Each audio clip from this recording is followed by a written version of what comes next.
Hello? Is a collect call from Life of a Lifer. To accept this call, press 5 now.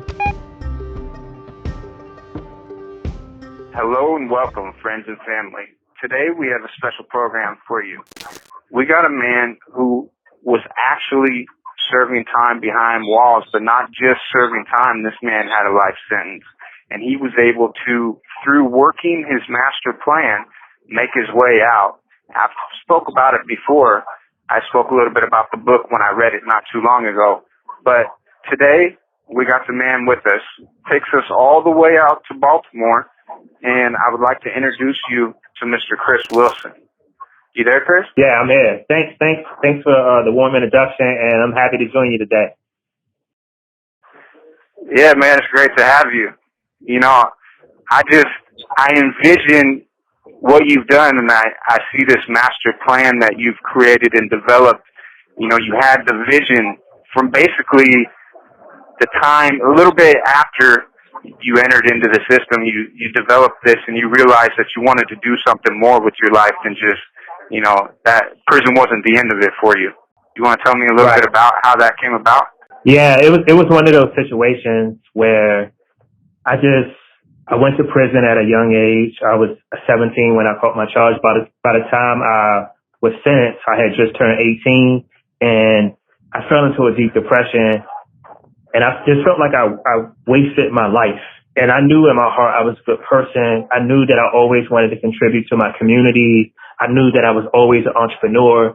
And so I was angry at myself. And so around this time, I decided to come up with what I call my master plan, which was essentially a bucket list of things that I wanted to accomplish. I wanted to graduate college, and I wanted to, learn foreign languages. I wanted to travel the world. I wanted to, build businesses, things that I used to dream of.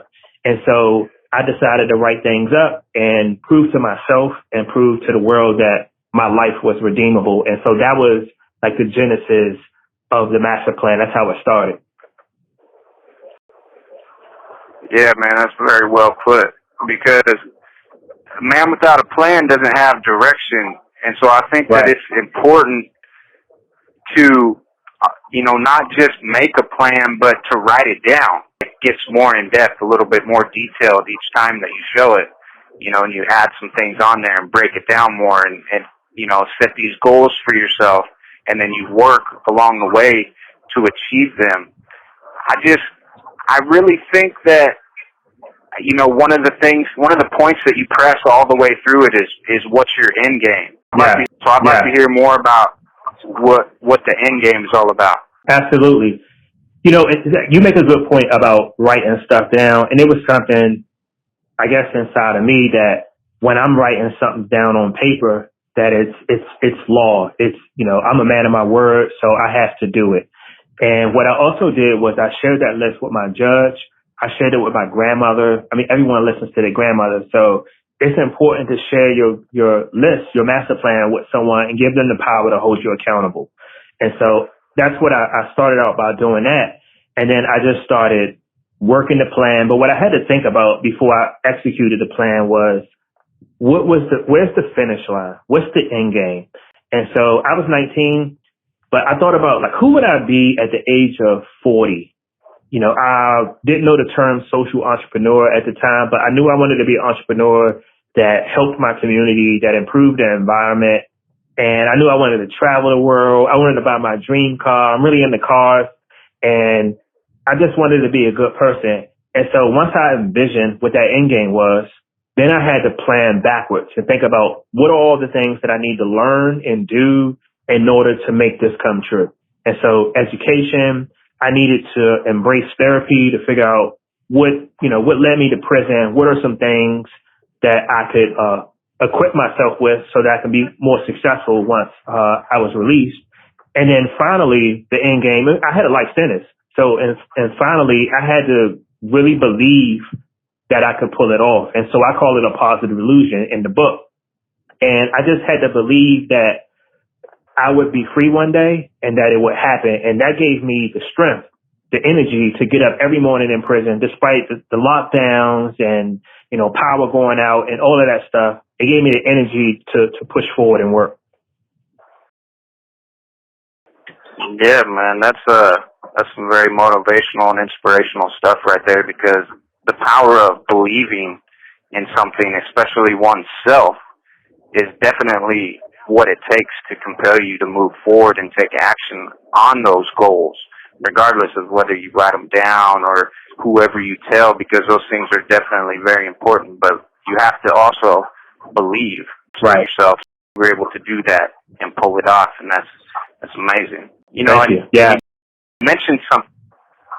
You mentioned something there that rings true to me. Like, I was taking this class, and it was like a program. It was called Roots of Success, and Van Jones is actually like on the board of directors of this program. It's through it's through a college in San Francisco, and basically one of the it's about sustainability. It's about learning things with the environment, and also one of the big modules that was in there was social entrepreneurship, right? And this was a few years ago that I learned about this concept of social entrepreneurship, because like you, I'm really infatuated with business. I use it for illicit endeavors, like, I used to sell drugs, I used to hustle, I used to do all that stuff from a really early age, from like the age of 11, 12 years old.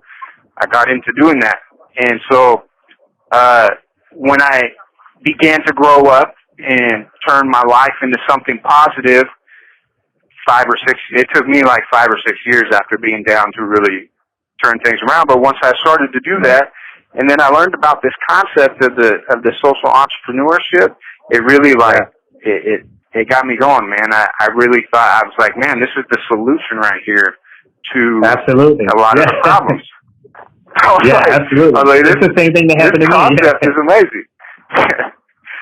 That's awesome. And it's like you can make money and still do good in the world. And that's the thing that people think, like, you make a lot of money and you become some evil person, but you can do that and pay it forward and help people and lift people alongside of you. Like, that's my philosophy. Like, that's the way to do it.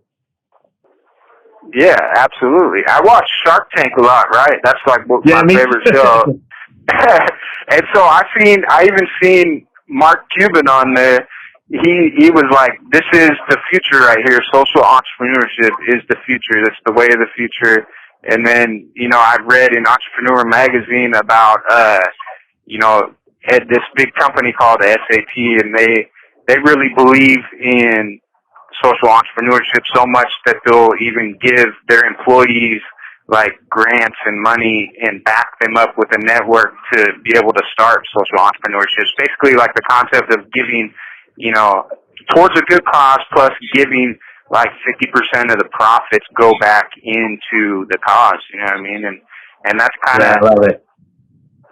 Like, my social enterprise that's the concept of my social enterprise, to help people that's in prison while they're still in prison, and then bridging the gap between incarceration and society.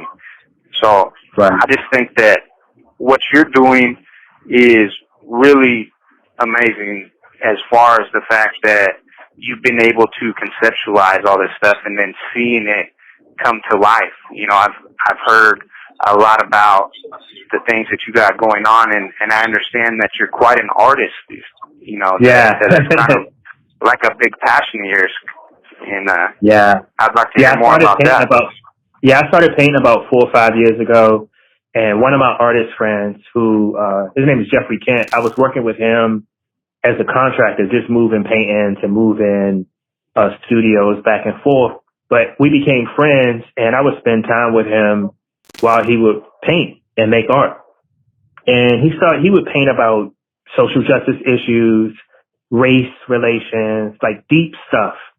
And for my birthday a few years ago, he gave me a few art lessons for free. And I didn't want it to at first. I was like, give me some money for my birthday. Like, I'm not interested in art, but I took about 2 classes, and I fell in love with art. It just became so powerful. It was like Neo in the Matrix when he started to see the binary code. I just started to see the world differently, and it just took off. And so that was about 4 or 5 years ago. And I've traveled the world. I worked and sold paintings and in France and Italy and South America and just traveled around. It just allowed me to help so many people. And now I'm addicted. Now I'll never stop. That's awesome, man. That's awesome. And I understand too that you were, I mean, in reading your book, you did some actual like mural painting inside a prison. So you already had a little bit of art in your, so that's what Stephen repertoire. Yeah, so exactly. So Stephen was the artist, and I would mix the paint and clean up the brushes after the work. And so now the roles have reversed. Like, so now he has a software company. He's doing well. And when I'm selling paintings all around the world, he says, you know, you were inspired by me, so I should be getting 10% of all your art sales. so I laugh about it. That's awesome, man. Yeah. No, that's great. So I have a question for you, if you don't mind me asking. So yeah, man. I'm really big. So just some additional stuff about me. I work with an ed tech company that provides tablets for folks incarcerated at no charge, right? So there are some companies that provide tablets and they charge you for transactions to talk to your family. So the company that I do some work for and that I'm invested in is APDS. And I just created a master class that will accompany the book that will help people come up with their own master plan. So it's a couple of videos and some quizzes, and it's really interesting. All my art's on there too. And I'm a big believer that a lot of people in prison don't belong there. I think people in the communities have been shortchanged on education and made decisions that allow them to end up in prison. And so one of the things that has kept me home once I made it out was the education that I embraced when I was in prison, getting my college degree, mentoring, reading books. And so I've been championing that cause all around the country to help people embrace education so that when they get home, they can get a job, they can start their own business if they want, and they stay home and they don't go back to prison. But I'm interested in your perspective. You have 60 seconds remaining. Real briefly, what do you see that can be, how do you feel education could play a role in the prison that you're in right now? I think that education is one of the most crucial and critical aspects to keep people from coming back to prison. Because without any type of education or knowledge aside from the street knowledge and, you know, you have 30 seconds remaining. The same type of activities, there's not going to be a break in that cycle unless, you know, something extraordinary happens. But the more, and I've found this from personal experience, the more that I've been able to get education into my life, the more it makes me want to do things in a positive direction, like, because you understand things on a fundamental level. So, one of the reasons why I felt like it was important to tell my story by writing the master plan is because I always knew I was a good person. I wasn't violent. I wasn't really interested in selling drugs. I just wanted to live a regular life. But there were so many conditions in my community that made it so difficult for me to make that happen. So I went to a bad school. There was a lot of gun violence. My neighborhood was flooded with crack cocaine in late 80s, early 90s. The police policed differently in my community. You know, my mom was a single parent. There was just so many things that led me to go to prison. And this happens, as you know, all around the country. So I'm interested in your case or people that you know. What are your thoughts on the community environment, our schools, especially for young people? Do you have any opinions on how things could be better, or what do you think about it? Yeah, I'm glad that you asked that because, you know, I realized, you know, a while ago, years ago, that the reason why, and I take responsibility for how I ended up in here. Like I don't blame anybody else or anything, but at the same time, when you look at it and you start to understand why things happen the way that they do, a lot of it happens for a reason. It doesn't just happen for no reason out of nowhere. like you said, like the environment that you grew up in, these were the circumstances, these were the things that influenced you, that put you into the position that landed you in getting that life sentence, myself, I was raised with my mother. My parents split up. I was in a broken home. My mom lived out in the country. My dad lived in a trailer park, and at an early age, I had a lot of older cousins and family members and stuff that were really, really heavy into selling drugs. And so I got put into that environment around that at around the age of 11. And so that was kind of what spurred the events that transpired from there. I got caught up in some stuff when I was around 13 for the first time, went to juvenile, and then I got put on a youth at risk program. And so I started running away, and I started hanging out, throughout these activities that I was doing. I landed myself, I'm from a rather small town, like 30 or 40,000, but in the, downtown area, the hood or whatever you would want to call it, is an area where a lot of these similar types of activities are taking place. And so I found myself encapsulated with that lifestyle, and I transgressed from there into, when I was 15, I got sent away to a school, which was a pretty bad place. It was called Tranquility Bay, and it was like a behavioral modification program. It was in Jamaica. And so these places were very torturous and abusive towards children, and they later got shut down. I was there over a year. When I came back, I wasn't like, it messed me up, kind of like PTSD, I guess you would call it, right, where, I'd spent in isolation in rooms for weeks where I had to lay on my face on the floor, face down. And if I got up or moved or anything like that, they would come in and beat me, and so that type, and that was for anything, kind of like a military, where you had to do like really crazy military style workouts. It wasn't a military school, but it had elements of that type of stuff in there. And then when I came back, I was 16, and I went and lived with my dad, and he ended up kicking me out shortly after that. So I was just out on the streets, from then until the time I was 20, and I got caught up in this situation, which, like, to be honest with you, I'm wrongfully convicted of the crime they convicted me of. And so I'm still fighting that in the courts on appeal, because I do take responsibility for my actions that led me up to that point, Right. But right. I'm not guilty of what I got convicted of, but because of the circumstances and the people and the places and all the things that I was doing, it landed me here. But to be honest with you, man, and it was something that you said in your book, without having that life sentence, it doesn't always put things in the same perspective. So I think that is the curse of my life, but it's also the it's also the biggest blessing, because it might not have given me that wake up call if it wasn't, if I had 5 years or something like that, or 10 years, it might not have changed the perspectives.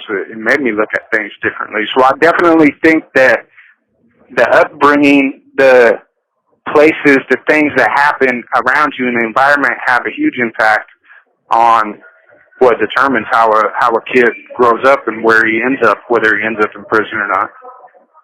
Right. Yeah. Thanks for sharing that. One of the things that I do that's really important to me is remaining a social justice advocate. And so I will write op-eds. I will go down to Capitol Hill. I will go speak before legislators here in Annapolis, Maryland. But it's always difficult to convey the plight of people like us who've been raised under difficult circumstances. And oftentimes, when I'm speaking before these folks, they would talk about one particular crime, terrible crime, where, some young person stabbed some woman, multiple times, and they use that one instance to justify super punitive laws and practices for all of us, right? one fish acts up, they drain the whole pond, right? If you had the opportunity to sit before someone, a legislative who had the power to pass legislation that was fair, that rewarded people who embraced rehabilitation, therapy, and education, what would you say to that individual if you had a few seconds to talk about why it's important? Well, I think that the biggest thing to look at is it's like group punishment, capital punishment, which happens all the time inside of here just for the smallest things, and you look at the cause and effects of how that, like, what does that do? Does that really solve the problem?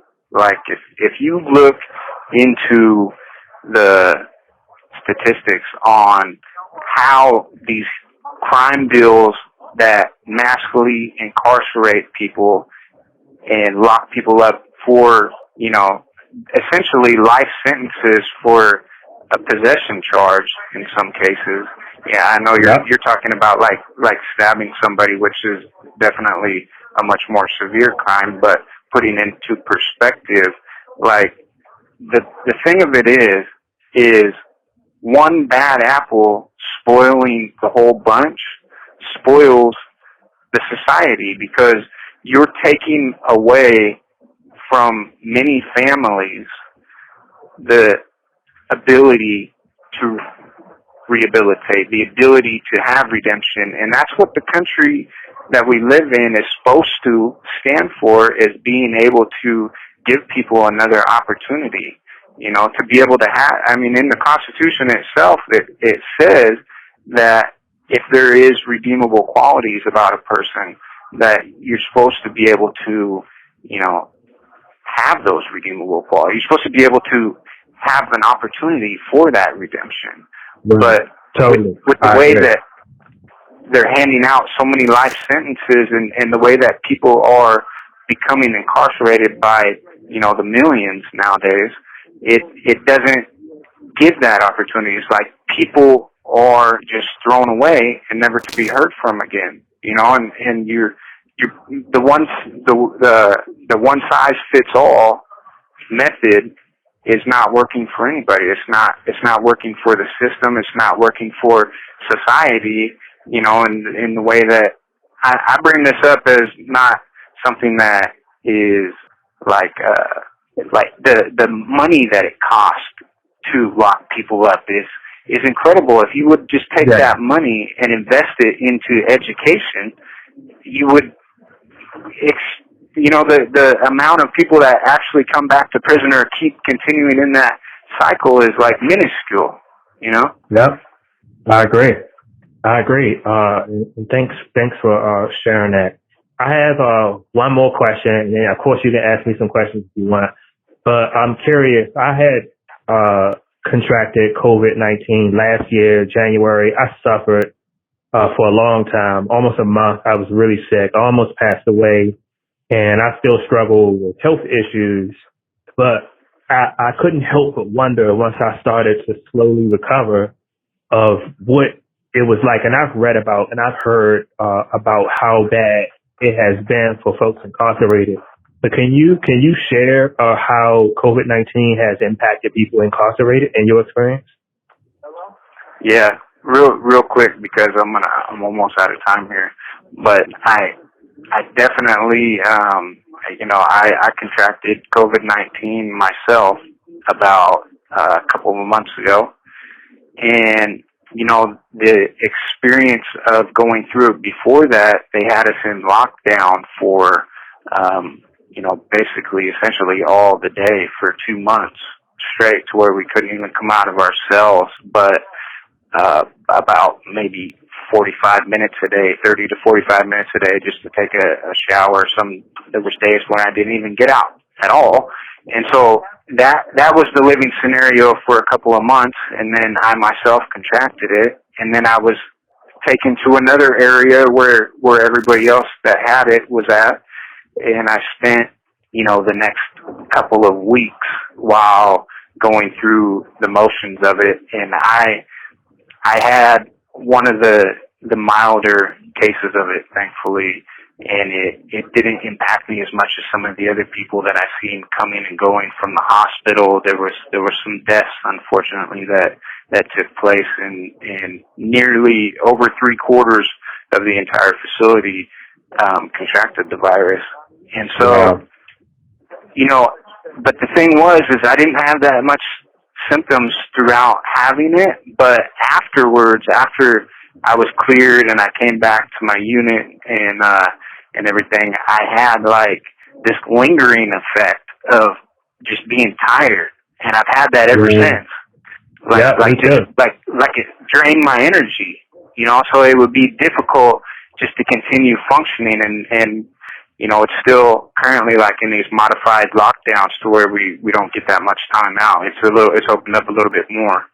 And you know, it's really has been an isolated effect. We haven't been able to have any visitings. You know, visitings are a very important part, like something to look forward to be able to remain and have that physical connection to the outside, get a hug from somebody, you know, the only type of affection that we have, and we haven't been able to have that for a year now.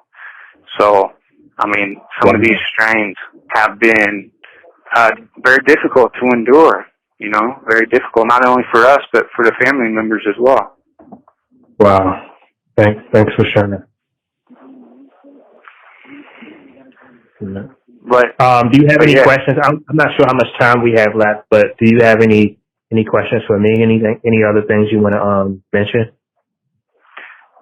Yeah, I just want to say, man, that I really think it's cool what you're doing. That tablet deal that you spoke about with the educational platform that you're launching through the master plan and sharing your story through that, and like getting people involved in creating their own master plan, because I think, you know, attaching your story and what you've been through, that you were actually a lifer that got out and is doing well and really following through with this stuff, I think is something that makes a big impact and can continue to make a big impact, because it gives a lot of credibility, you know, to and hope to, like, these things are possible if you worked for it, you know. And I just want to know.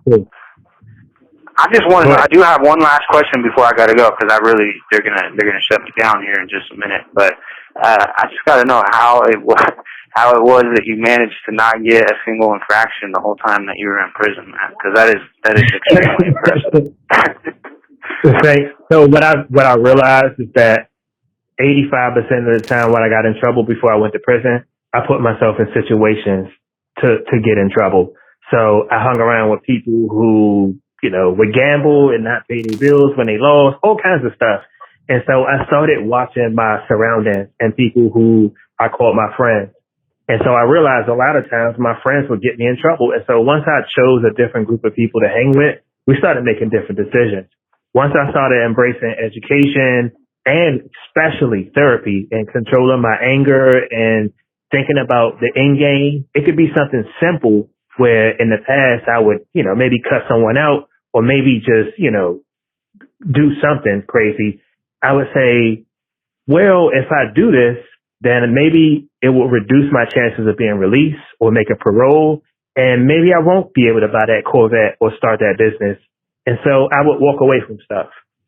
I would resolve stuff in a way that made sense. So I wouldn't put myself in the situation in the first place. And so I was able to go 16 and a half years without catching a single infraction. That's amazing, man. I wish I would have had that foresight in the beginning of my incarceration. You know, well, it's never too late. And you seem like you're on the right track now. And so, you know, I wish you the best. I hope you're working on your own master plan and thinking about what your end game is. And I will continue to check in with you to the best of my ability, and I really wish you the best, brother. I mean that. Absolutely, man. I appreciate it a lot, and I got much respect for you, man. And what you're doing is amazing. I appreciate you giving us the time here to, you know, talk to us and give us this insight into what you got going on and how you're doing it. And I definitely got my end game, and I keep it in sight at all times. And yeah, I've been without infractions for like the last 10 years. So I got 15 in total right now. And you know, but yeah, man, it's definitely what you got to do. It's about the people that you hang out with. So I think that you got that part figured out early on, and that's that's what people got to do. If they want to do better, you got to look at who you're hanging around with, because you're going to be influenced by those types of people. 100%. So okay, yeah, brother. This was great, man, and hopefully, I'm sure we'll get to chat again. But thanks so much for putting this all together for us to have a chance to talk. And I hope people who hear this have a better understanding of what's happening behind the scenes and how people like us end up in prison. But most importantly, that we deserve second chances and our lives are redeemable. Absolutely, man. I couldn't have said it better myself. And once again, I appreciate it, Chris, and thank you for taking the time out. And this is Taylor Conley for The Life of a Lifer. Make sure to tune back in. Thank you for listening. I'm Taylor Conley, and this is Life of a Lifer podcast. Be sure to visit the website, lifeofalifer.com, and don't forget to subscribe so you never miss an episode.